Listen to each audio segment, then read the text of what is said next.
Bismillahirrahmanirrahim. Assalamualaikum warahmatullahi wabarakatuh. Alhamdulillah wassalatu wassalamu ala rasulullah ba'du. Hari ini saya akan melanjutkan penjelasan tentang mengolah data hasil penelitian dan kemudian mencantumkannya dalam sebuah laporan penelitian. Dalam hal ini kita akan mengerjakan di lampiran dan kemudian bagaimana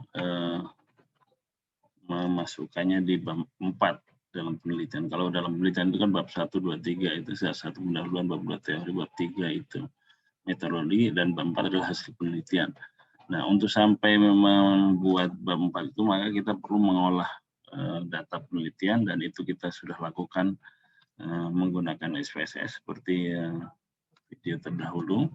Oleh karena itu, sesudah menggunakan SPSS itu bagaimana kita mencantumkannya dalam lampiran penelitian. Jadi di sini saya tuliskan lampiran 3 karena memang lampiran 1 itu adalah biasanya dalam penelitian kuantitatif, lampiran 1 adalah instrumen penelitian, lampiran 2 itu data hasil uji coba, validitas dan reliabilitas, kemudian lampiran 3 ini adalah data hasil penelitian. Oke, jadi dari data hasil penelitian itu kita memperoleh data X dan Y, formatnya. Kemudian X dan Y itu kita kuadratkan, X per Y kuadrat, kemudian X kali Y, kemudian dicantumkan di sini. Anda bisa mengerjakannya dari Excel, kemudian di copy paste ke sini. Kemudian lampiran 4-nya adalah perhitungan statistik dasar. Ini tinggal memindahkan data ini. Saya menuliskan rumus-rumusnya, mulai dari mean, modus, kemudian median. Meskipun yang saya cantumkan ini adalah perhitungan menggunakan rumus-rumus distribusi frekuensi, tetapi Anda nanti tinggal mengambil dari data yang sudah diolah oleh SPSS. Kemudian ada standar deviasi, jadi ini Anda biarkan saja. Kemudian ini adalah hasil copy paste dari perhitungan melalui SPSS. Jadi Anda tinggal masukkan ke sini berdasarkan variabel yang pertama dulu, yang pokoknya itu variabel terikatnya. Jadi nanti Anda ganti nama variabel terikatnya dulu, copy paste ke sini, kemudian Anda buat perhitungan distribusi frekuensi. Ini nanti nama variabelnya Anda ganti. Buatlah hitung rentang, kemudian banyak kelas, panjang kelas, kemudian masukkan ke sini. Jadi frekuensi absolut tentu Anda menghitungnya dari frekuensi yang di sini. Frekuensi yang di sini Anda hitung, kemudian masukkan ke frekuensi sini. Jadi tergantung interval kelasnya. Kemudian perhitungan statistik dasar ini copy paste dari SPSS. Begitu juga di variabel X-nya. Anda lakukan hal yang sama dengan variabel Y tadi. Buatlah perhitungan distribusi frekuensi, skor menggunakan kelas interval, kemudian copy paste hasil output dari SPSS, variabel X, kemudian beralih pada lampiran 5, yaitu uji persyaratan analisis, yaitu uji normalitas data. Jadi ada 2 yang saya minta di sini. Yang pertama adalah uji normalitas data dengan Lilly Force. Ini Anda buat hitung sendiri dengan Excel. Kemudian yang dengan Kolmogorov-Smirnov seperti contoh yang video terdahulu menggunakan SPSS. Jadi ada 2, yaitu Lilly Force dan Kolmogorov-Smirnov test. Untuk Kolmogorov-Smirnov test ini untuk kriteria kritis pembanding dengan nilai Kolmogorov-Smirnov, Anda harus menghitung ini. Jadi kalau misalnya pada alfa 0,05 maka angkanya adalah 1,2239 per akar N, misalnya akarnya 30, kemudian berapa nilai yang diperoleh. Kemudian pada alfa 0,01 Anda menggunakan rumus ini 1,5174 dibagi akar N. Jadi Ini menghitungkannya manual. Jika nanti dalam hasil Kolmogorov-Smirnov test itu lebih kecil dari ini, maka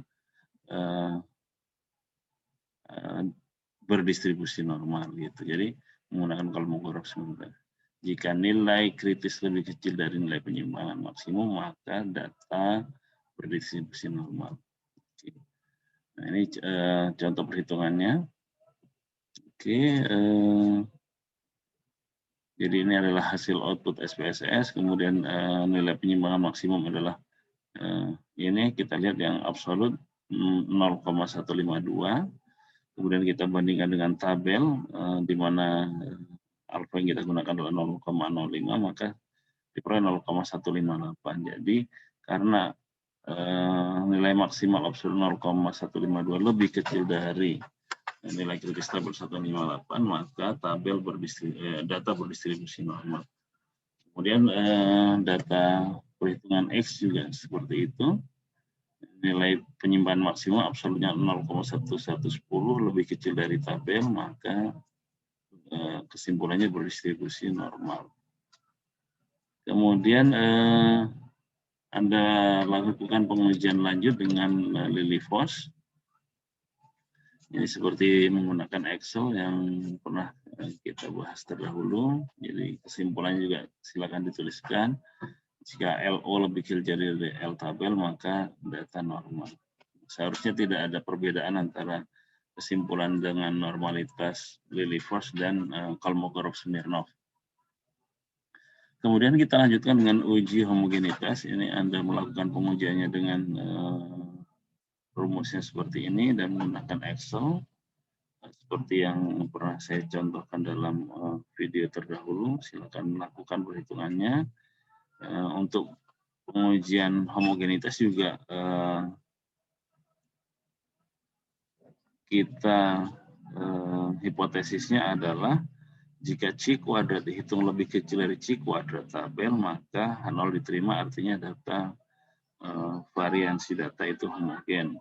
Jadi kalau misalnya ini nanti ditemukan bahwa C kuadrat dihitung lebih besar dari C kuadrat tabel, maka varians berdistribusi heterogen atau tidak homogen. Tapi itu tidak mengapa, tidak harus diubah. Jadi cukup kita menyimpulkan saja apakah datanya homogen atau tidak homogen. Kemudian di bagian terakhir adalah kita melakukan pengujian hipotesis. Pertama kita akan mencari persamaan regresi yaitu Pi sama dengan A plus Bx. Kemudian kita mencari konstanta regresi yaitu A-nya dan koefisien arah regresi. Tapi rumus-rumus yang saya berikan ini tidak perlu dihitung secara manual. Ini biarkan saja seperti ini. Kita akan menghitung memindahkannya dari data output SPSS. Ini adalah tabel ANAVA analisis varians untuk persamaan regresi yaitu sama dengan A plus Bx. Ini total ini kita peroleh dari sigma Y kuadrat. Jadi Anda lihat lagi lampiran tiganya. Sigma Y kuadratnya berapa, tinggal pindahkan ke sini. Kemudian regresi A, B, dan sisa ini kita ambil dari hasil output SPSS. Kemudian tuna cocok dan galat ini adalah untuk menguji linearitas regresi. Jadi kalau regresi yang ini bagian ini adalah untuk menguji signifikansi regresi, yang dari bagian ini untuk menguji linearitas regresi. Hipotesisnya adalah jika F hitung itu di sini, lebih besar dari F tabel berarti regresi signifikan. Jadi yang bagian atas ini jika lebih besar dia signifikan. Di bagian bawah jika F hitung lebih kecil dari F tabel maka regresi linear. Jadi yang di atas lebih besar, yang di bawah lebih kecil. Yang di atas kalau lebih besar dia signifikan, yang di bawah kalau lebih kecil berarti linear. Sebaliknya kalau di atas nanti Anda menjumpai F hitungnya lebih kecil dari F tabel, maka regresi tidak signifikan. Dan di bawah apabila F hitung lebih besar dari, maksud saya lebih kecil dari F tabel, lebih besar dari F tabel, maka regresi tidak linear. Ini rumus koefisien korelasi kita menggunakan rumus product moment, percent product moment. Kemudian untuk uji signifikansinya kita menggunakan UJT. Jadi ini nanti tidak ada output SPSS, jadi tinggal kita mau menghitung secara manual. R itu adalah koefisien korelasi, masukkan ke di sini, dikali akar N, misalnya N-nya 30 dikurang 2, dibagi akar 1 per R kuadrat. Atau korelasi dikuadratkan. Nah, contoh perhitungannya seperti ini. Ini adalah, Anda perhatikan judulnya koefisien, ini adalah untuk menghitung persamaan regresi. Jadi konstanta itu adalah A, Anda masukkan di sini, Y topi sama dengan A, 31 kali 51, kemudian B-nya 0,51, B-nya. Ini kemudian kita masukkan ke dalam persamaan regresi, Y topi sama dengan ini, A plus BX. Untuk uji keberartian atau signifikansi regresi, ini JKT seperti yang tadi saya sampaikan, ini diambil dari lampiran 3, sigma Y kuadratnya, kemudian JKA ini sigma Y dikuadratkan bagi N. Jadi jangan salah, yang bagian JKA ini adalah JK itu jumlah kuadrat total, dan jumlah kuadrat regresi. Sigma Y, jadi sigma Y itu bagian kolom pertama dikuadratkan bagi N, kemudian kita pindahkan nanti. Nah, ini adalah output dari SPSS yang ANOVA. Jadi di sini kita jumpai ANOVA-nya regresi 1034,22. Kemudian ini satu baris sampai F. Ini kita pindahkan ke yang ini. 103422 bagi 1 ketemu rata-rata RJK. F itunya 40,72. Ini jadi kita dari sini 40,72. Kemudian jika sisanya juga kita pindahkan dari 2507 sini. Oke. Ini harusnya 2507. Ini harusnya 2507. Ini 1473 saat itu. 1473. Oke. Dibagi 25, ini dibagi 2. Oke. Dibagi 58 ketemu 52. Jadi ini residu yang kita pindahkan, sorry, bukan total. Kemudian sisanya, oke. Ini sudah kita ketemukan. Jadi ini adalah regresi dan sisa ini untuk menghitung signifikansi regresi. Adapun F-tabel Anda bisa cari di internet atau di googling saja. Kalau F-tabelnya pembilang 1 penyebut 58 ketemunya sekian. Kalau pada alfa 0,01 ketemu. Jadi ini sudah kita bisa pastikan bahwa F itu lebih besar dari F-tabel. Oke, berarti regresi signifikan atau sangat signifikan. Yang di bagian bawah ini adalah ANOVA table, tuna cocok. Di sini yang kita ambil adalah nilai dari deviation from linearity. Jadi 674 kita pindahkan kemari. Ini tulang cocok ini adalah derajat bebasnya atau DF, degree of freedom 2434. Kita pindahkan 674, 114, 2428 dan hasil akhir 1,195 ini. Kemudian yang galat ini adalah within group 799 23501. Nah, ini kita pindahkan. Jika ketemulah angka F hitungnya 1,19 kita bandingkan dengan tabel. Oke.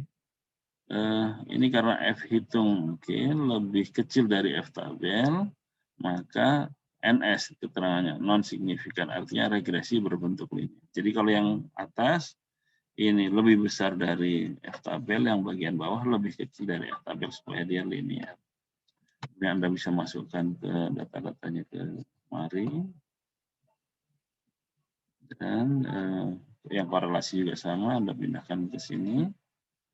Tinggal hitung secara manual ini, data ini. Kemudian Anda tampilkan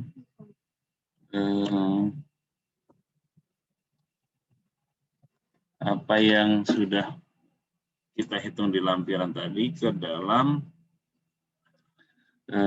BAM 4. BAM 4-nya adalah hasil penelitian. Jadi tinggal dihitung nanti kira-kira boleh dibikin satu file, boleh dibikin 2 file.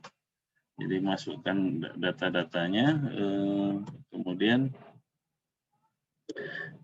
ini ganti nama variabelnya, kemudian ini diambil dari pengujian SPSS, berapa totalnya itu sum, kemudian berapa rata, min, median, modus, kemudian ini pindahkan dari file yang di atasnya, saya tabel di atas, kita pindahkan.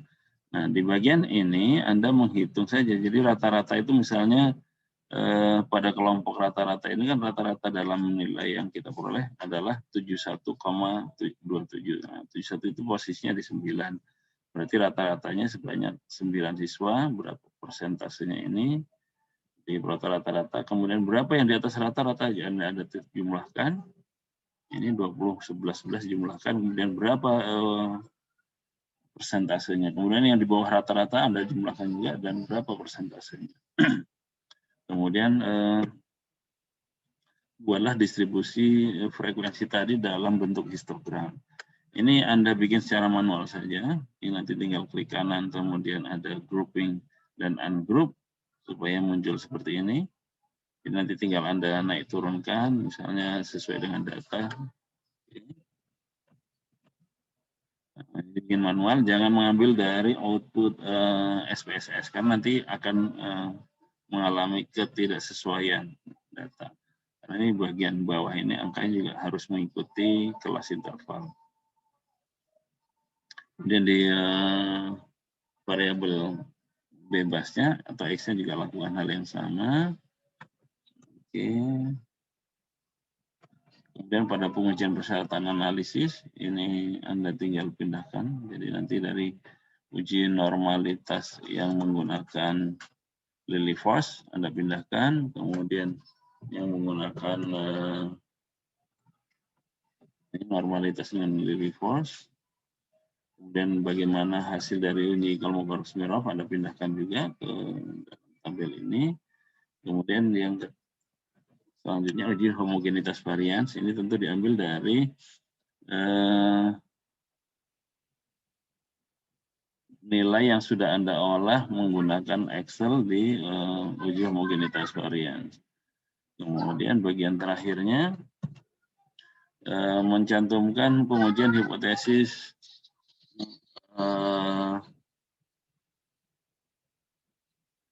persamaan regresi, jadi nilai regresi yang kamu peroleh berapa, yang kita peroleh.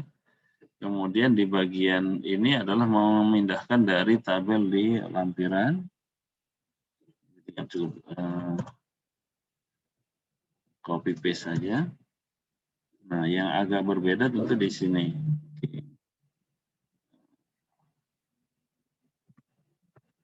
Saya perlu lihatkan dulu. Jadi ini menghitung atau membuat grafik regresi, hubungan antara variabel bebas dan variabel terikatnya. Jadi ingat Y-topinya adalah A plus BX. Jadi 31,51 adalah konstanta nilai tetapnya. Berapapun nilai X, kalau misalnya nilai X 0, maka konstanta tentu akan berada di angka A ini. Jadi kita mulai dari sini. Kemudian Anda hitung lagi, kalau misalnya X-nya 50, berapa Y yang diperoleh. Dalam hal ini nilainya sekitar 57-an. Jadi 31 kemudian dengan X 50, kemudian kita tarik garis ini. Di sini Anda tidak harus menggunakan angka 50, Anda juga boleh menggunakan angka 100 supaya lebih mudah misalnya. Jadi kalau misalnya 100 berarti 51 kali 100, 0,51 kali 100 kan 51 tambah 31. Jadi sekitar 82. Jadi nanti garisnya akan memperoleh kecil. Jadi misalnya 100 akan memperoleh garis yang sama juga. Oke. Berikutnya kita menghitung kembali uji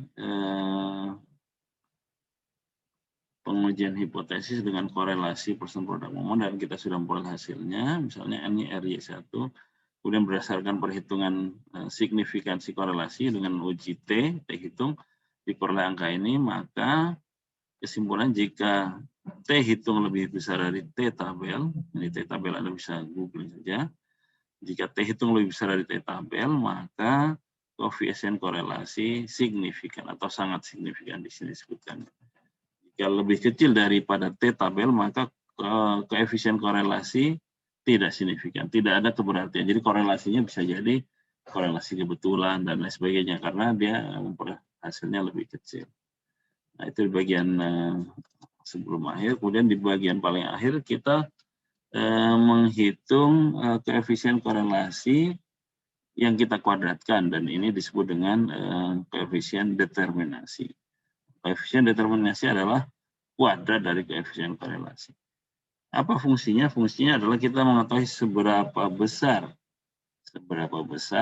variasi yang disebabkan oleh variabel X pada variabel Y. Jadi misalnya di sini aktivitas belajar dan prestasi belajar. Jadi kita akan melihat berapa besar pengaruh, berapa besar kontribusi aktivitas belajar ini terhadap prestasi belajar. Ini kita peroleh, bisa dikuadratkan, 642 dikuadratkan, peroleh 41,22. Artinya 41,22% variasi yang terdapat pada prestasi belajar siswa dijelaskan oleh aktivitas belajar siswa. Nah, untuk mendukung itu, saya meminta kepada Anda untuk menambahkan beberapa teori.